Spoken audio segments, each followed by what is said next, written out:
In the UK, I think we have a really strong history of investigator-led studies. We have done fantastic large studies in newly diagnosed myeloma in the past, like myeloma 11, and trials leading on from that. At the moment, we have the Radar trial, which will, finish recruitment this year, 1,400 newly diagnosed myeloma patients. And what I think in the UK we're really good at is the translational research that accompanies these trials, that helps us understand more about how high-risk disease behaves, and about how we could intensify treatment in high-risk disease. For example, thinking about the Optimum trial that looked at that so beautifully.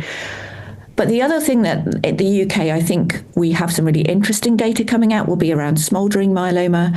So we have a lot of translational research in the smoldering myeloma space in the UK at the moment. And we have some interventional trials in smoldering myeloma due to start this year.